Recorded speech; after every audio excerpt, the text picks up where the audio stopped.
My name is Asma, and I clean my glasses 3 times a day because I don't have a. So Specsavers, Specsavers is the place that I get my glasses from, and they usually put like a thin sheet of something on top of your glass lenses, that prevents them from getting dirty very frequently. And when I found out about that, I was like, you know what? It's probably just an extra cost. I'll just clean them. But it actually makes a huge difference, so I shouldn't have done that. But yes, that's my story. Yep. Hi, my name is Aisha, and I clean my glasses at the end of the day, generally, or in the beginning, in the morning, and I don't have to after that for Okay. 24 hours So why are they dirty right now? because I haven't cleaned them since yesterday. Oswald, try to Did you understand. clean them yesterday night? No, Today morning? no, I didn't. Okay, so you're pretty much just lying to our audience. but like what I do, I don't have a schedule. I just when I need it, I need it. When Cool. I need it, I do it. Cool. Generally once a day. Yeah. That's very nice. Anyway, so you're listening to Car Chit Chat, a podcast where we discuss different ideas as well as different media we've come across, as well as our thoughts on them. But that's quite obvious, I think. What are we talking about today, Ospo? We are talking about Oh, the topic, the title is How Do We Empower Normal Women?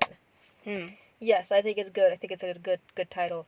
Yes. But what does that mean? Also, what are we told about? Well, so we're going to be referring to 2 specific movies, Yes. when referring to this topic. So, Little Women, which is based off a novel by Natalie Portman. No, Okay. Louisa May Alcott. Wow, What? Oscar, Why that did was you so write Natalie absolute. Portman in When your the stupid book? heck did I? Oh, because I wanted to talk about Natalie Portman later. Yes, Okay. I should put that as a note. Okay.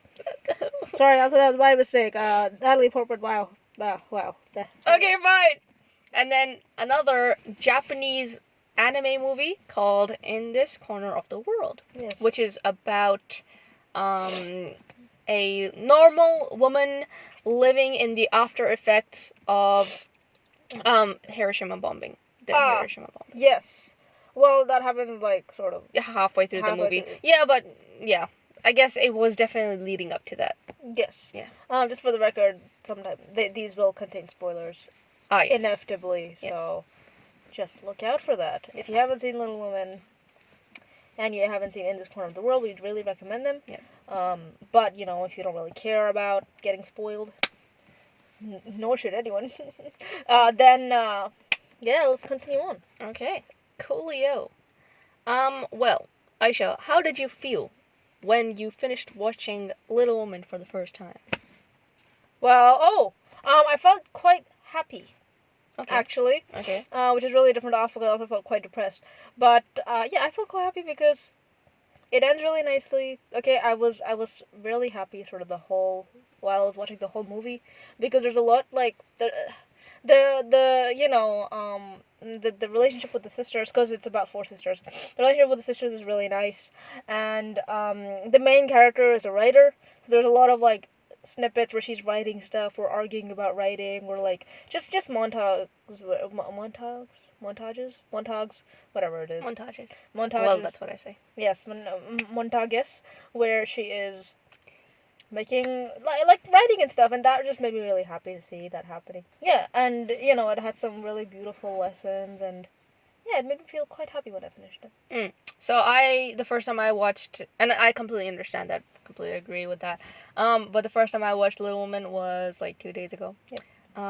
And it made me feel really upset by the time I finished the movie, because it touched on exactly how much, there's so much unfairness and so much injustice and inequality still prevalent in today's modern society.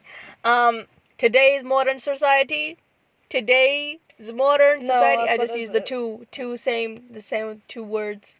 Oh, did you? Because today in the modern, pretty much the same thing. Today in the modern, yes. Today in the modern. Okay, so either today's society or modern society. But yeah, it was specifically because this line that the main character said. Woman! Yes. They are ambitious and smart and talented, and I am so sick of seeing that a woman is all About like marriage. that all she's made, she like love is all she's made for. And they work hard, and and they're ambitious and stuff, and I'm so sick of people just seeing them as pretty. But I'm so lonely. That's what she Yeah, says. exactly. And I just resonated with that so Yeah. much. Especially and just the thing is that even when I am like thinking about, oh, all my parents or all of my mother ever talk about with me is like, or she just talks so much about marriage to me and blah blah blah, and then And looking pretty. looking pretty, and then obviously I'm really upset about that, and want to stop that from happening, but I also have this awful, disgusting, horrible desire to be, Requited with someone. yeah, and connected, well, physically, mentally, everything. So it's very contrary, and she was able to express that emotion, I feel, sometimes, very well. So I in a way, yeah, that made me fulfilled in a way, but it also made me upset to think that a lot of people go through this, because I thought that perhaps it was just this thing was more prevalent in in the brown or South Asian society, where parents are just so big on marriage, and especially their daughters' marriages. But to think that it is prevalent in the Western society as well, that's pretty interesting. Yeah, but then it was prevalent back then. Mm. It was, but then yeah, I think most. I mean, not that I've spoken to that many Western. Spoken. Not that I've spoken. Oh wow. Not that I've spoken to many, Western people, Australians and Americans, and blah blah blah.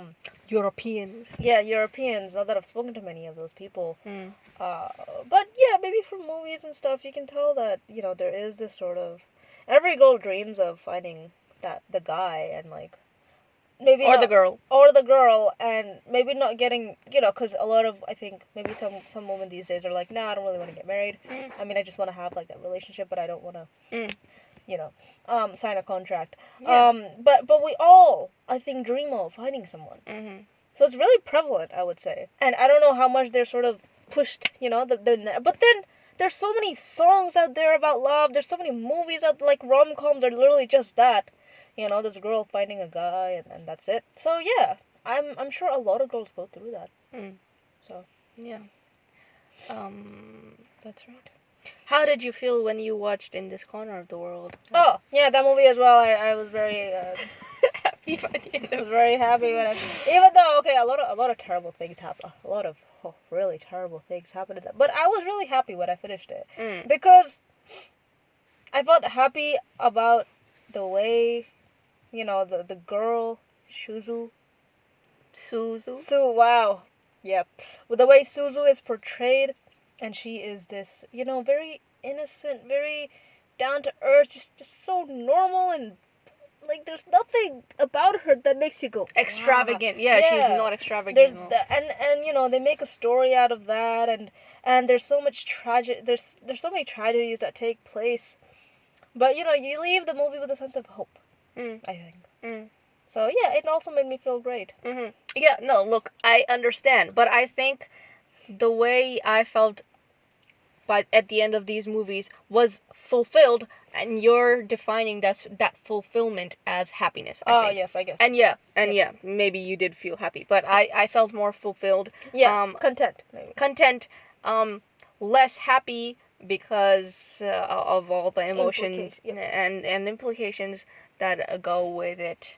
Like, for example, when I finished In This Corner of the World, I felt fulfilled by the end of the story, and by the end of the movie, but I also felt this little rock on top of me, where I just thought, oh God, it would have been so awful. The Hiroshima bombing incident, the things that people went through, just bombings in general, the war in general, exactly how horrible it can be, but also because how much this normal woman struggled, and it's very rare that you would probably watch a movie, or there are rarely movies about, for example, let's take war, right? You would very rarely find a movie where it's just about a normal girl going through war. It's usually about, exactly, Soldiers. yeah, soldiers, boys. the actual attacks and stuff, and that's really important as well. But it almost makes those things more important than just normal people, because you see less movies about normal people. Yeah, yeah, which is something that I would really like to sort of talk about a lot, because in Little Woman, Amy, one of the characters, were at the end of the movie, they basically, the three. There were four sisters, but now there are three sisters. The three sisters were talking to each other, and Joe was like, "Oh, I'm writing something about us, about our lives and stuff, but I don't really think it's worth anything." And Amy was like, "Why not?" And Joe was like, "Well, it's not like it's important." And Amy was like, "Well, if you write about it, then it becomes important." And then Joe was like, "No, no, you write about the things that are important." And Amy was like, "No, I disagree. If you write about them, then it'll make them important." And that was something that really, really struck me, because, this is a story. This is a movie about very normal women and their very normal struggles. And a lot of women and girls go through these struggles. And it would just, you feel so relevant. Your struggles and your fear, or whatever it is that you're going through, it feels so relevant when you watch these movies. And it's important because there probably are so many women out there that, live very normal lives. And maybe have a 9 to 5, come home, take care of their kids, cook dinner, go to sleep, repeat. And they may think, man, what does my life have any value? You look at that woman, and she's the director of a university, and all this sort of stuff, and obviously she's working really hard, and she has kids and all this sort of stuff. Like, why couldn't I be like that? But I think watching these movies could empower them, because these are also very normal women. It's not like they've achieved incredible feats. In the movie, in Little Woman, Amy wants to be this, like, the best painter in the world, and after some time she just gives up on that, because she's happy even with not being that. No, right? I think she just gives up because she realizes that it's an unfair world, that she can't really go on, because at the time, geniuses were, like, generally men. Yeah. And so maybe I need to read the book, and I'll understand more why it was that she. But yeah, she had these plans, but then circumstances came in the way. She was not able to fulfill these plans, but she was happy. She started a family, and she took care of her child, and yeah, she was happy.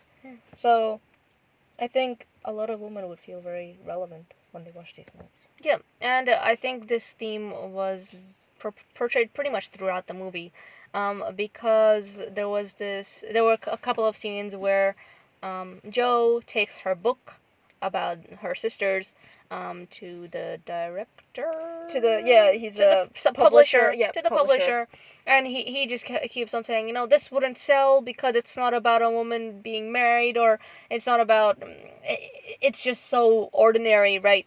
And the actual reason why Little Woman got popular, and is probably one of the most popular books in the world, is because it was just about normal people. Yeah. So it's not like people who are thinking about writing books or directing movies and thinking, I'd like to talk about this, but it won't sell. People wouldn't want to listen to it, watch it. I don't think that's right, because both of these movies are quite popular, and it really does make a change, or bring a change to humanity and people in general, how they feel about themselves. So I think many more movies and texts should be based off of just normal people. Yeah, exactly. And then another thing that I want to talk about is, sort of contrasting that with the way sort of big movies make you feel. Mm. So movies that are so different to anything you will ever experience. Mm. You know, and not in a, not in a sort of, you watch these people, like watching a movie that is set in, I don't know, like some part of Zimbabwe where there's a lot of poverty and stuff, and you watch, because Abu was watching a movie, Abu and Emma, Abdullah were watching a movie yesterday about these, I don't know what it was about, but it was set in Zimbabwe, and these people were struggling, and this boy wanted to learn, but his parents didn't have enough money, and he had all these ideas, and blah blah blah. So not in that way, because these movies are big because they make you feel a lot, right? But when I mean big movies, I mean like sort of action movies and spy movies and stuff like that, superhero movies. When you watch these movies, you feel like, I think, for example, when I watched Black Panther, I felt just incredible. I felt like I could do anything, and I could conquer the world if I wanted to, which is really interesting because it's very different to the way the like Little Woman or In This Corner of the World makes you feel. So, yeah. Mm. And we were talking about this before, and you said that how these big movies, you feel really powerful at the end of them, but it's generally short lived, I would say. While with the with Little Women and In This Corner of the World, you do feel empowered, but it's a small kind of, like, oh, I matter as well. Yeah.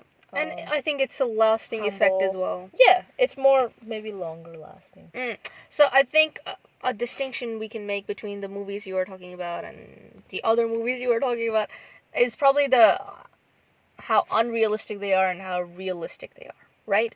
So the themes that are going through the movie or the themes that are going through the book, not the themes, maybe some of the plot. Yeah. The things that are going through, how prevalent are they in what are the chances of that happening to you, right? I think when the chances are greater, then obviously the movie is more realistic and it has a more lasting effect. Whereas if the chances are pretty low of the plot events happening in your lives, then it is more unrealistic, and the effect it might have on you will not be as comes in short bursts and is short-lived. Yeah, which is interesting to think about. But obviously I'm not saying that big movies are terrible, we should never watch them and stuff. But it's just an interesting distinction to make, how these movies make you feel. And yeah, I haven't seen the superhero movie made of the girl. I don't know if it's called Supergirl or whatever it's called. I think it is Supergirl. Marvel Girl or something. I'm probably making a lot of people angry right now. Supergirl. Yeah. Supergirl. I haven't seen it, but maybe if I watch it, I'll feel like, oh yeah, empowered. But I don't know. Maybe a lot of the movie shows her as a normal girl. I don't know. I have no idea. Yeah. So that's something worth thinking about. Yeah. So it's interesting. Yeah. And another thing I think we're thinking about is how, these movies, Little Woman and In This Corner of the World, it shows examples of people being very normal. So, for example, in Little Woman, there's this one scene where she comes back from a play, and she's sitting on her bed, and she's writing something quite furiously on paper, and you can from the way she's sitting, you can see her, her foot and going like this. Like, I mean, she keeps flexing her foot, and she's wearing she's wriggling it, which shows that she's so immersed in her writing and stuff. And first of all, that's really good acting. Second of all, it feels so real. And I could literally emulate that. I could do the exact same thing. And feel really immersed in the act that I was doing. So I just thought that was really cool how normal it was, and. Yeah, there's a lot of that in Little Woman, how, it shows the family dynamics, because I think if you have a large family, they have a large family, and we have a large family, there's a lot of talking everywhere. A bit of a chaos. Yeah, like you're on the dinner table, I'm talking to you, Ahmed's slapping Abdullah, Ami Abu are talking as well, and I will hear Ahmed say something, and then I will break off from your conversation and talk to him, and there's just a lot going on. And Little Woman captures that really beautifully, Mhm. and it captures sort of that family vibe really nicely. So I thought, like, I really, really appreciated that. And I felt like, yeah, I get that. Mhm. So that was quite beautiful. Yeah. Yeah. And that's the thing. It just feels so nice when you see yourself or just things that you have experienced be portrayed in a movie. Exactly. It's just the best feeling. Yeah. Or a book. Yeah. It's just So representation matters. Yeah, exactly. Yeah. And then in this corner of the world, there is, there's the girl Suzu. Yep. Suzu is yeah. There's a food shortage in their wherever they're living, in the village that they're living, because there's the war.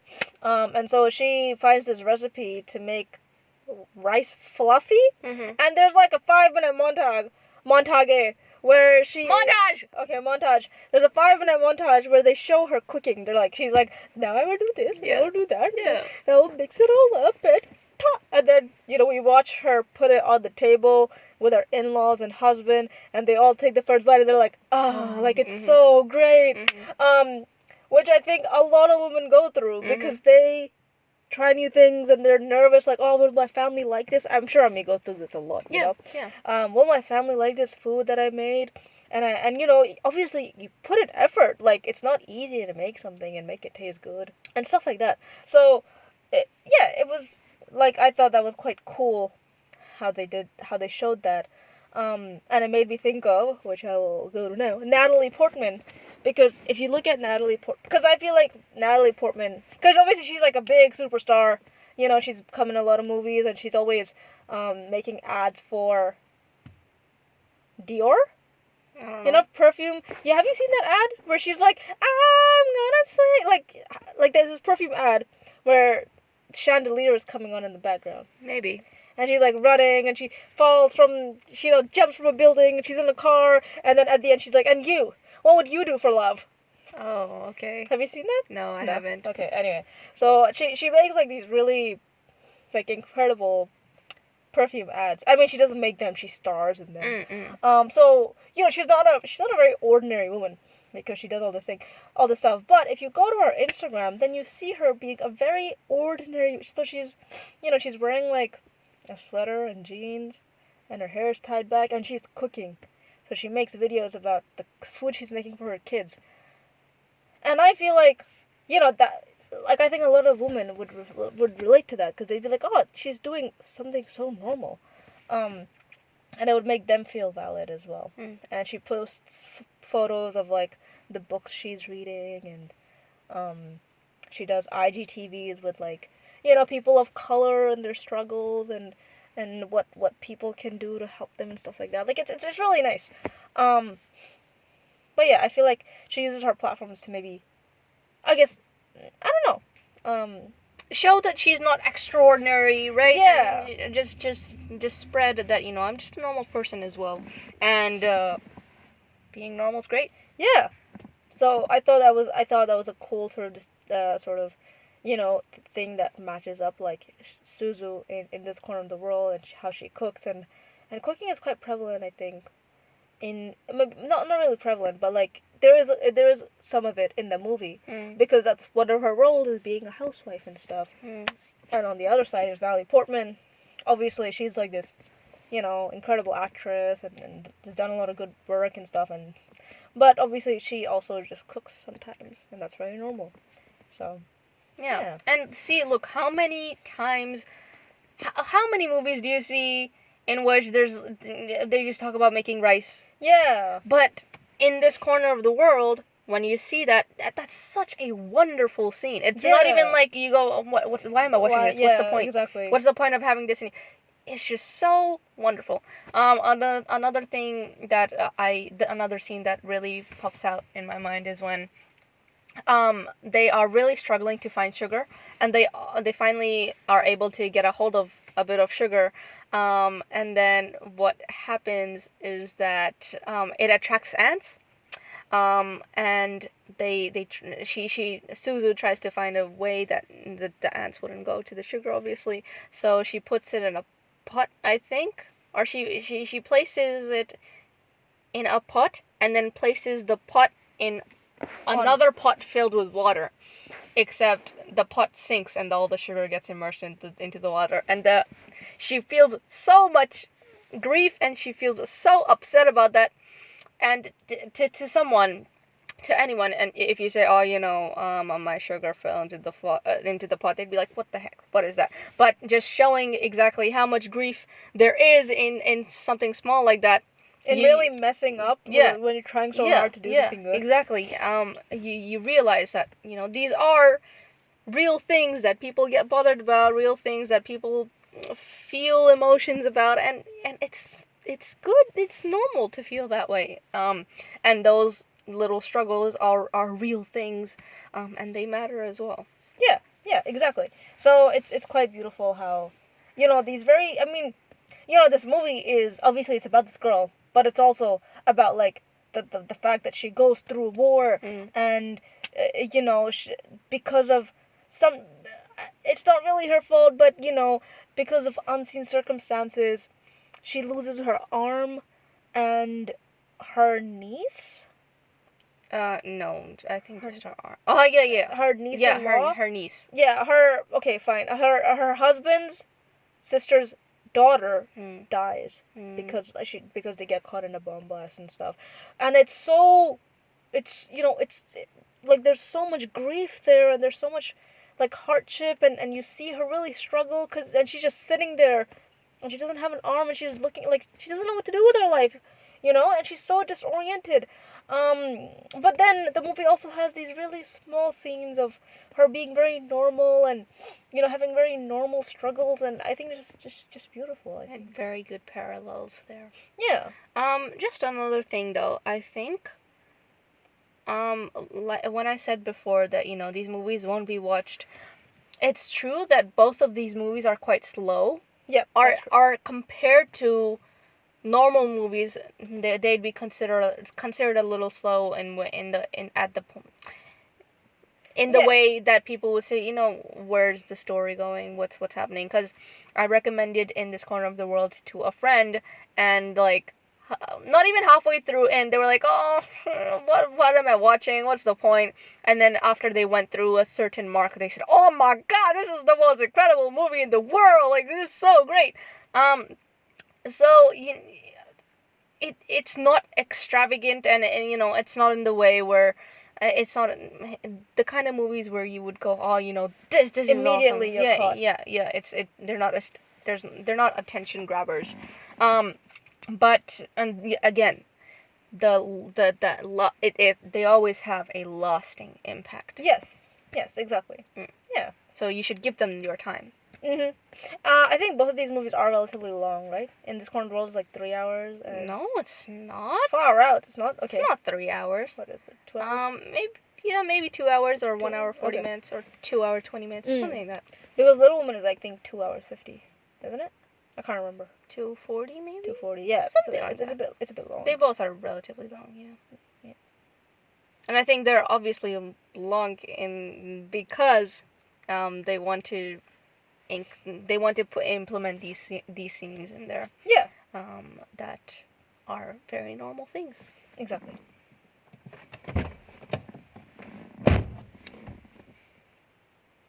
Another thing I wanted to talk about, which I think is really cool, is the fact that in these movies, obviously, they're about very ordinary women, but they go through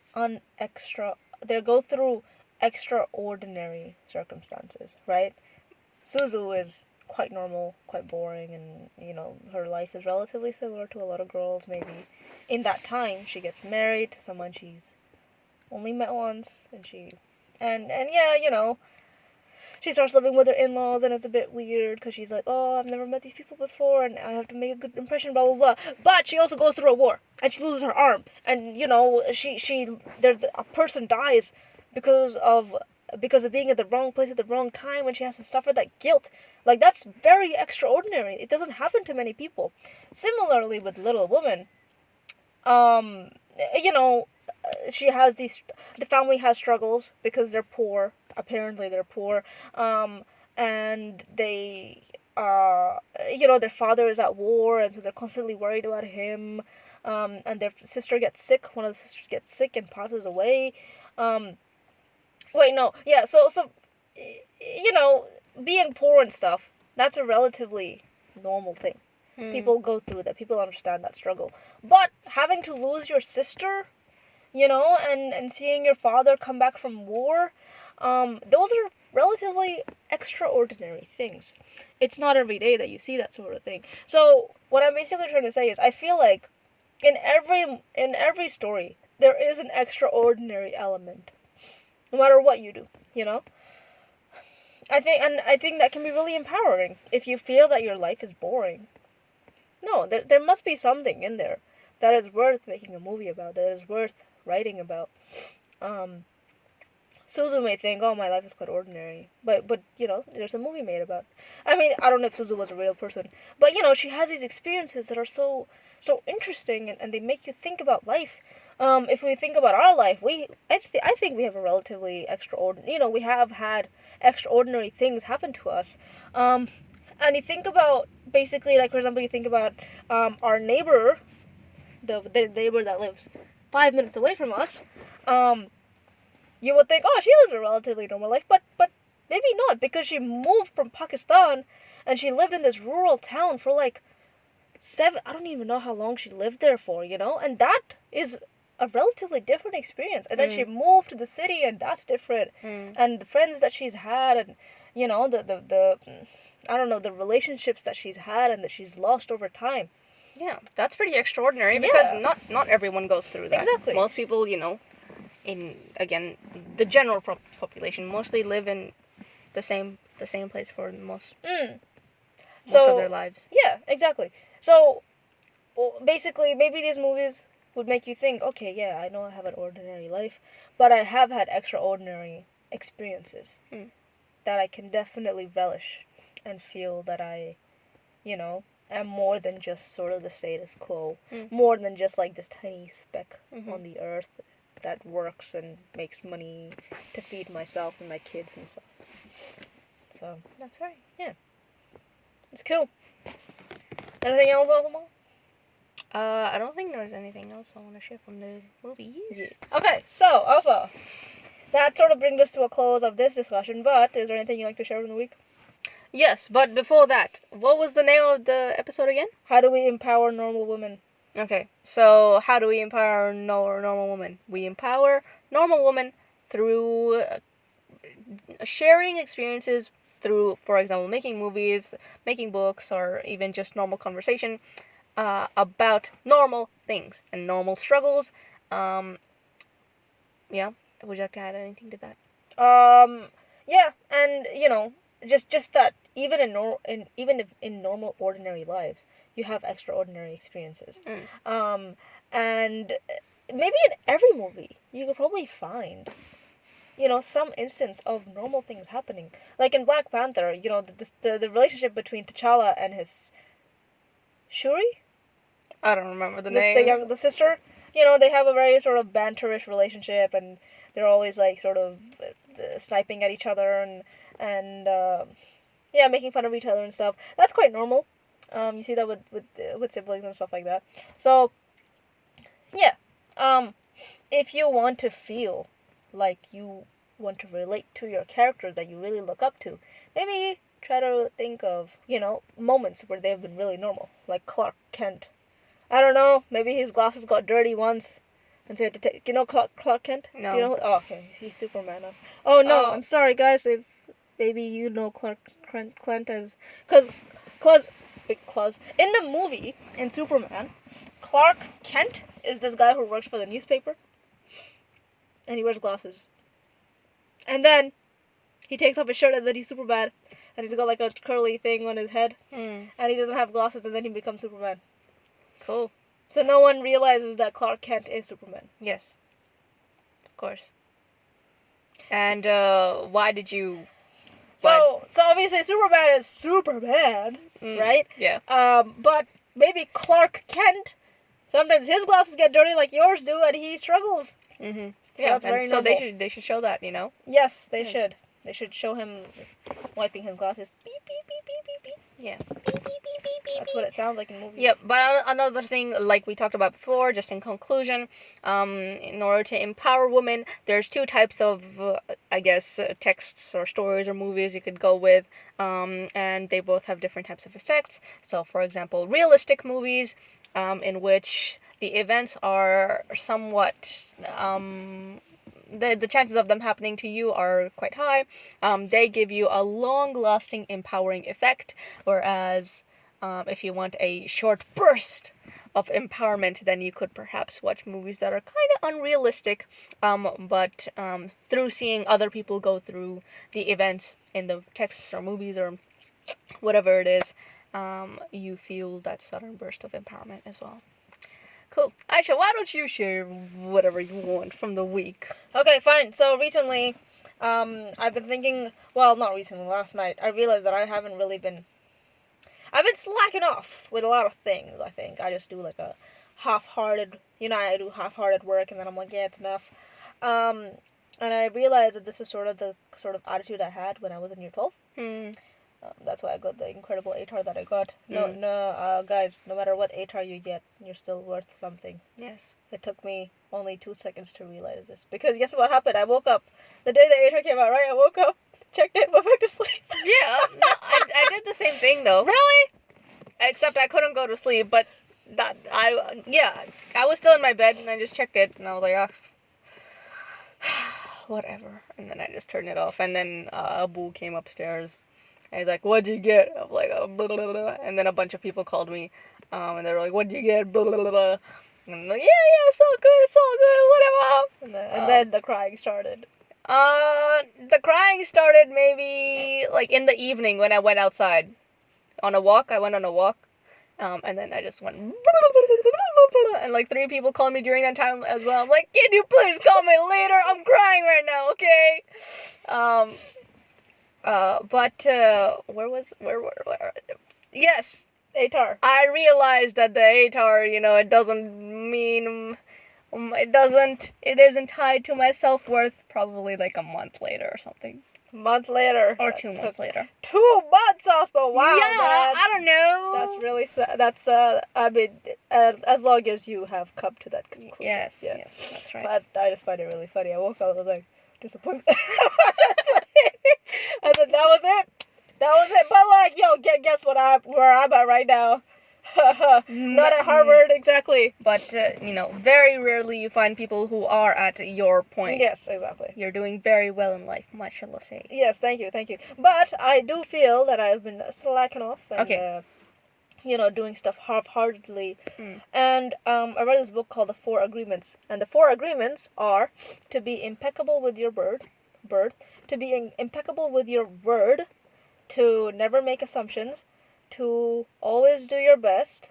I can't remember the last one, but the one that struck me the most was always do your best. And I could not, for the life of me, quantify that, okay? What does it mean? What is it? How do you know you're doing your best? Yeah, I don't know. Because it's really hard to, because, the analogy that he gives in the book, the guy who wrote it, Miguel something, Miguel Ruiz, whatever it is. He said there was once this man who used to meditate 2 hours a day, and he went to this meditation coach, and he's like, "Sir, should I meditate 4 hours a day?" And the meditation coach was like, "Why would you overwork yourself? You're doing your best. 2 hours is enough." So basically, they were saying that you're doing 2 hours is enough. You're doing your best. You don't need to do more than that. But then, in that perspective, it's quantifiable. 2 hours is still a lot. Yeah. I think maybe he was exaggerating. I can't remember what it was, or maybe my example's just bad. I can't remember the numbers. Okay. But yeah, lately I've been last night I sort of came to this. I sort of looked into myself and I was like, yeah, look, you haven't been working as hard. You have been slacking off, which is what you did in your whole school career, okay? And obviously you started working hard when you came into university, and you did that last year as well. But maybe for the past few months, you haven't really been doing. I mean, it's keeping you afloat, but you haven't been doing as much as you should, maybe. And so I started thinking a lot about what it means to do your best. Because if I'm doing my best, I wouldn't feel like I'm slacking off. So yeah, so today I started looking at, like, when I woke up for Fajr, which is a time where you pray. So I woke up for Fajr and I was like, okay, if I prayed Fajr best I can, right? If I was doing my best praying Fajr, how would I do it? And so I was like, yeah, okay, fine. You would stand up the whole, like, sometimes I just sit down, and because I'm dozing, right? I'm like, I sit and oh! What? You sit and pray? What is wrong with you? You have legs, you have perfect legs, and you have a perfect body. Why do you need to sit and pray? No, it's okay. It's fine. It's fine. Yeah, but see, I don't do it, but like, you're getting old, so it's fine. Oh, far out. So this is what I mean. I don't, I sort of suck off. I'm like, yeah, meh, whatever. Yeah. So doing my best would be to at least far out, just stand up and pray the whole thing. So I would do the first two standing, and then the last two I'd be like, yeah. And then I would jump into bed, and quite beautiful. So today, instead, you did all four standing up? Yes. Oh, good girl. So that was doing my best. And then, when I woke up and I went to the bathroom, I was like, how would I do my best in, like, sort of my morning routine? And then I realized when I brush my teeth for 2 minutes, I floss, and I use mouthwash. Yes, guys, I adhere to this. But normally, sometimes when I'm feeling a bit lazy, I just brush. Or I just brush and I floss. But I don't do all three. So I was like, if I was being my best self, I would do all three. So that's sort of, I think it is quantifiable if you think about very specific examples and the way you've normally done stuff, and you know what your standard is. My standard is to do all three of those things, and leave with the satisfaction that, it's all clean and less likely to get, like, germs, whatever it is. Yeah. So, yeah, that's what I've been. But then, obviously, I don't know how well this will work for everything. For studying. 6 hours, okay, I study 6 hours, but is that even, because, obviously 6 hours, that means 6 hours you just study. Not that you get distracted, or you look outside, or you look at your phone and stuff like that. I don't think I've ever just studied 6 hours. It's always been like, 4 hours, and the rest of the time I was messing around and stuff. So, yeah, that's something that I've been thinking about a lot lately. I mean, today I have. What does it mean to do your best? And I've been trying to implement that. Yeah. And I think we were planning on doing an episode about that as well. Well, it's in our episode lists. Oops. Well, no, it's not. No, it's not. Exactly. That's fine. It's all good. It was worth sharing. Yes. What do you want to share? Well, okay. So, since you deleted Instagram, you don't know, but I did, like, a social study on Instagram. Do you know anything about this? No, you put me in your story. I got because I went on Instagram for something. Yes. And I got a notification on your thing. I put you in your story. Why did you? Oh, that was just a new podcast episode is up. Yes. Okay. Yes. Fine. No, but in the past 3 days, I've been conducting a study on Instagram where I asked people, if you were to be born again and could choose your gender from these two options, what would you go with, male or female? So there were 43 participants, and 21% were males, and then 79%. Oh, nice. You expected lower? No, I expected all females because, like, what friends do you have? Yeah, that's right. But 21% were males, and then 79% were females.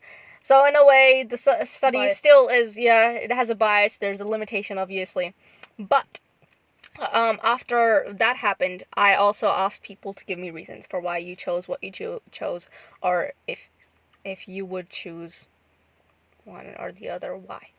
And a lot of people gave me reasons, and I came to the conclusion that 9% of the people who chose female were male. Oh, really? Yes. Oh, okay. Which was 2 people. So 2 people out of the 23 people. Because, like, 21% chose female, right?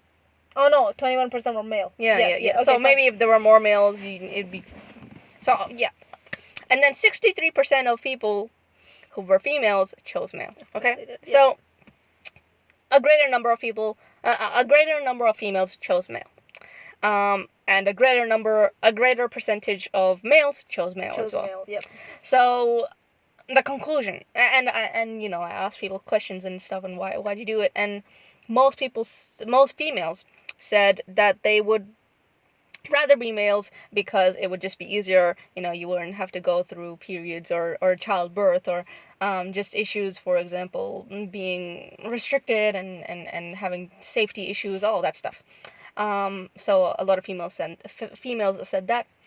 A lot of females also said that yes, that's true. I would want to be male in that way, but I also wouldn't want to be male because I know that I'm part of that half of the population where I am superior, and that just means that I'm imposing the inferiority onto onto the other half of the population. So I wouldn't want to stand for that.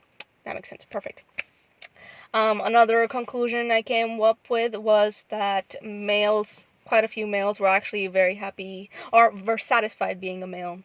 Some other males said that they would like the males who said they'd like to be female, or they would want to choose being a female, was because they'd want to experience what that's like. So it was really interesting exactly how diverse the reasons were. There were a lot of different reasons, and well, that wasn't the conclusion I came up with. That was the discussion. The conclusion I came up with was that there's just so much difference between being a male and a female. Your life is so different. It may not look like that, but you feel it. You feel the difference. It's so different. And essentially, there really shouldn't be.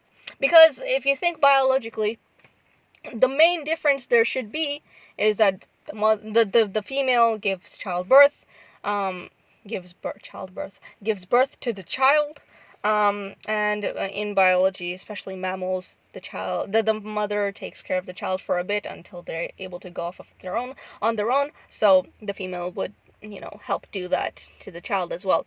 But where do all of these other differences come from? And why are we not, you know, doing much about that? There's so many differences and inequalities and everything.